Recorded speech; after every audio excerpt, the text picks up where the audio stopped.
Dando continuidade ao nosso estudo das soluções, hoje a gente vai dar início às propriedades coligativas. As propriedades coligativas são aquelas que percebemos quando é adicionado um soluto não volátil a um solvente. E a intensidade com que essas propriedades apresentam-se depende somente da quantidade de partículas do soluto na solução, mas não depende da natureza do soluto. E a gente vai ver como as soluções elas são afetadas com a adição do soluto, né? Como a quantidade desse soluto, dessas partículas, afeta nas propriedades da solução. E aí a gente vai estudar as propriedades coligativas, que são osmoscopia, ebullioscopia, crioscopia e tonoscopia. Crioscopia. Crioscopia é o estudo da diminuição da temperatura de congelamento de um solvente quando nele é adicionado um soluto não volátil. Ou seja, a crioscopia ela também está relacionada ao ponto de congelamento, ou seja, de solidificação das substâncias. Quando se compara um solvente puro a uma solução com um soluto não volátil, o ponto de congelamento da minha solução sempre será menor do que o ponto de congelamento do meu solvente puro. Isso quer dizer que para minha solução congelar, eu vou precisar de uma temperatura bem menor do que, por exemplo, eu precisaria para congelar um solvente puro. E é sempre bom lembrar que, como a gente está falando de propriedades coligativas, nas propriedades coligativas, o que mais me interessa sair vai ser o número de partículas e não a natureza daquelas partículas. Ou seja, quanto maior o número de partículas eu tiver ali dissolvido no meu solvente, menor vai ser o ponto de congelamento. Ou seja, quanto maior o número de partículas, menor vai ser a temperatura que eu vou precisar para que a minha substância congele. Como eu falei anteriormente, a minha concentração, a minha quantidade de soluto é que vai fazer a interferência aí na minha propriedade coligativa. Nesse caso aqui, no ponto de congelamento da minha substância, beleza? Aqui eu trago um exemplo. Vamos supor que eu tenha um mol de uma substância X. E um mol dessa substância X, essa substância ela vai congelar a uma temperatura de menos 1,86 graus Celsius. Ou seja, esse é o ponto de congelamento dessa substância X para um mol. Só que eu tenho um outro exemplo. Vamos supor que eu tenho essa mesma substância, só que agora eu tenho 2 mol dessa substância. Antes era 1, agora eu tenho 2 mol. Veja que a temperatura de congelamento dela passou para menos 3,72. Passou de menos 1,86 para 3,72. Menos 3,72. Por quê? Porque a quantidade de soluto que eu havia, a concentração desse soluto aumentou. Se eu aumentei a minha concentração dessa substância, então o ponto de congelamento diminui. Antes de eu continuar o estudo da crioscopia, eu preciso entender dois conceitos: dissociação e ionização. A dissociação acontece em compostos iônicos, que são aqueles compostos que realizam ligações iônicas, por exemplo, o cloreto de sódio. E a ionização, ela acontece em compostos moleculares, que são aqueles compostos que fazem ligações moleculares, ligações covalentes. Por que eu disse que é importante conhecer aqueles dois conceitos? Aqui eu trouxe para vocês um composto iônico, o NaCl, o cloreto de sódio. O cloreto de sódio em solução, ou seja, quando eu adiciono ele em água, ocorre aí um processo chamado de dissociação, que ocorre essa separação desse composto em Na+, e Cl-. Dois íons, cátio e ânion, beleza? Se eu tinha um mol de NaCl, agora eu tenho um mol de Na+, e um mol de Cl-. Ou seja, eu tenho 2 mol. Aqui eu tenho quanto? 1 mol.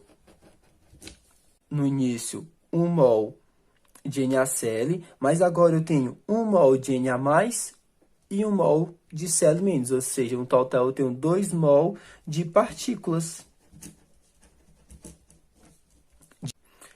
Isso é um exemplo de um composto iônico. Aqui, eu já trago um exemplo de um composto molecular. No caso aqui, o HCl, o ácido clorídrico. O ácido clorídrico em solução, ou seja, em água, ele ocorre aí uma espécie de separação, mas como que acontece isso? O Cl- vai se separar do H+. Igual mais é a mesma situação de cima. Espera só um instante. Nesse exemplo aqui, o que que acontece? Esse H+, que é separado do Cl-, ele não fica como uma partícula isolada, não. Ele não vai ficar H+, não. Ele vai fazer o quê? Ele vai se juntar com a água. Ele se junta com com o próprio solvente. E então ele forma aí um íon chamado de cátion hidrônio, um íon da água. Ou seja, a diferença é que no caso do composto iônico, eu tenho aí a separação, a dissociação, e eu tenho aí os dois íons separados em solução. Eu tenho aí os dois íons separados em solução. Já no composto molecular, eu tenho apenas um, que é, no caso aí, o exemplo do cloro, que fica separado em solução. Mas o hidrogênio, ele vai se ligar, vai fazer a ligação aí com a água e formar o íon hidrônio, o cátion hidrônio, beleza? Então, se a gente for olhar, olha só, eu tinha 1 mol de HCl, certo? 1 mol de HCl, e no final, quando eu adicionei água, eu continuei com apenas 1 mol de Cl-. Só 1 mol de Cl-, ou seja, eu tinha 1 mol e continuei com 1 mol. Por quê? Porque o hidrogênio, eu não vou ter 1 mol de hidrogênio, porque ele vai se juntar com a água. Então, quando eu tiver um composto iônico que eu adicionar em água, ocorre aí uma dissociação iônica. E quando eu tiver um composto molecular que é adicionado em água, ocorre aí a ionização. Mas não vai ser todos os compostos moleculares que vai ocorrer a ionização. Por exemplo, aqui eu trago uma molécula de glicose. Veja que nessa minha molécula de glicose, eu tenho quantos mol da molécula de glicose? Eu tenho 1 mol, certo? 1 mol. Quando é adicionado em água, ela permanece igual. Ela não se separou nada, olha só. Permaneceu igual. Continuei com 1 mol, certo? Continuei com 1 mol. Ou seja, quantos mol eu tinha e quantos eu tenho agora? 1. Quantos mol de partículas eu tenho? 1. Continuei aí. Veja que, por mais que não formasse a ionização igual a outra, continua com a mesma quantidade de mols, no caso aí de compostos moleculares. E aqui eu tenho uma molécula de sacarose, um outro exemplo. Quantos mols eu tenho aqui? Tem 1. Se não tiver nada na frente, né? É como se tivesse 1. Então, eu tenho apenas 1 mol de sacarose. Quando adicionado em água, acontece o que com ela? Permaneceu igual. Certo? A diferença é basicamente que ela estava em estado sólido e passou por estado aquoso, no caso. Beleza? Então, quantos mol eu tinha? 1. Quantos eu tenho? 1. Então, quantos mol de partícula eu continuei quando eu tive a minha solução? 1.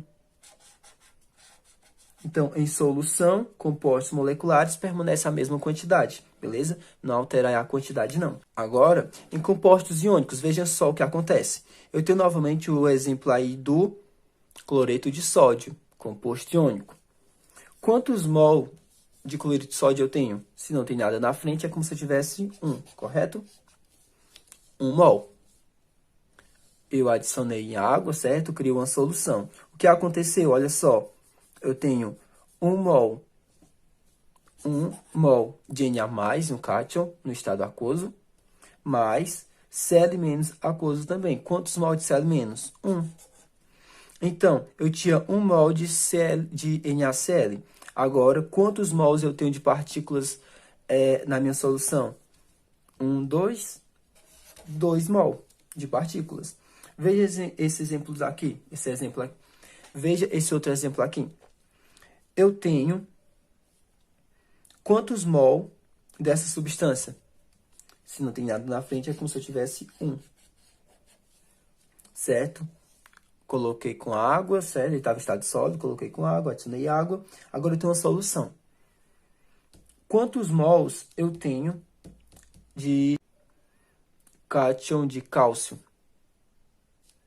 Não tem nada da frente. Quantos eu vou ter aqui? Ó, eu tinha só um, então continuo com 1, certo? Tem apenas 1 mol de cátion.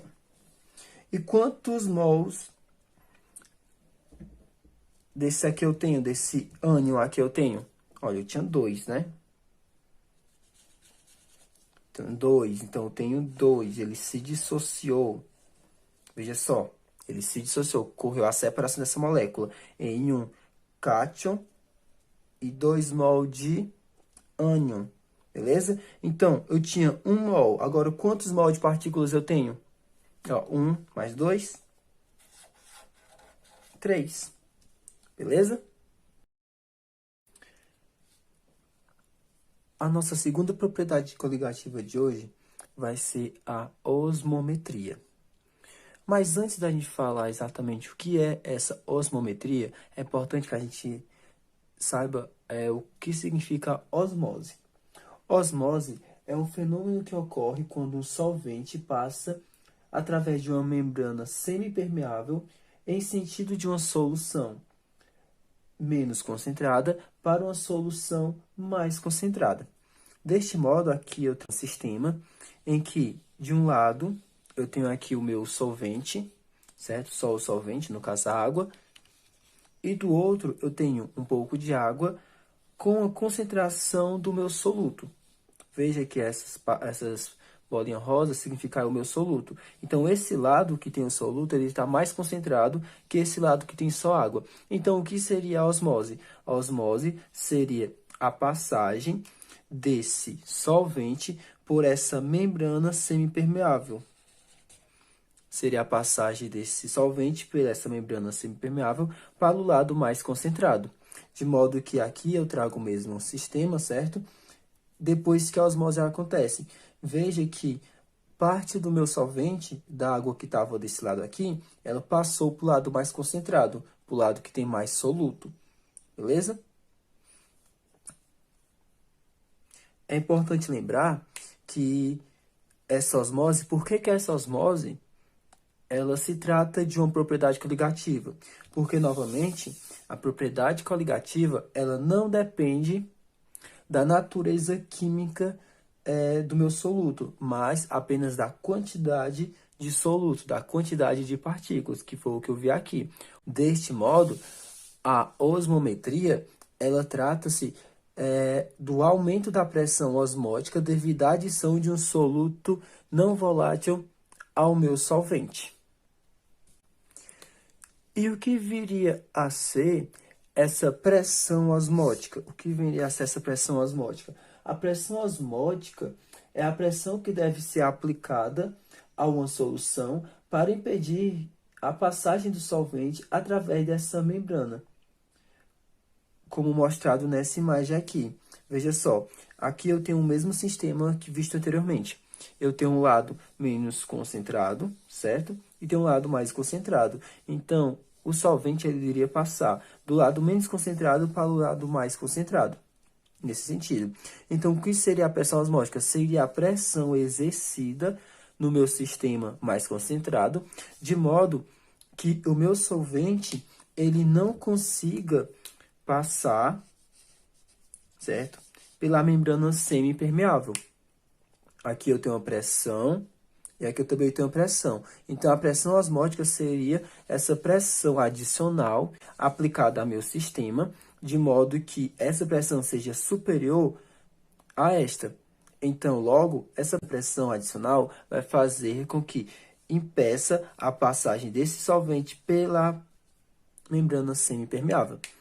E a aplicação da pressão superior irá reverter o fluxo de solvente em direção ao compartimento onde está o solvente puro, ou seja, o lado menos concentrado. E esse processo, certo? Esse processo é chamado de osmose reversa.